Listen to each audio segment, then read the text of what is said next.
எவ்வளவு தேவைகளை எல்லாம் இதயத்திலே தாங்கிக் கொண்டு என் கடைசி மூச்சிருப்பது வரை என் தலைவன் சொன்னானே, வாழ்வு வசதிகள் வந்தாலும் வரவில்லை என்றாலும், நீ உண்டாலும் உண்ணாவிட்டாலும் உன்னுடைய ரத்தம் புரட்சித் தலைவருடைய புகழ் பாடுகின்ற ரத்தமாக இருக்க வேண்டும்.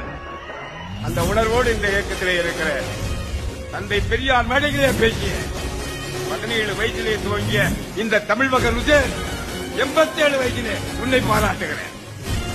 என் தங்கமே, 87 வயதிலே உன்னை பாராட்டுகிறேன்.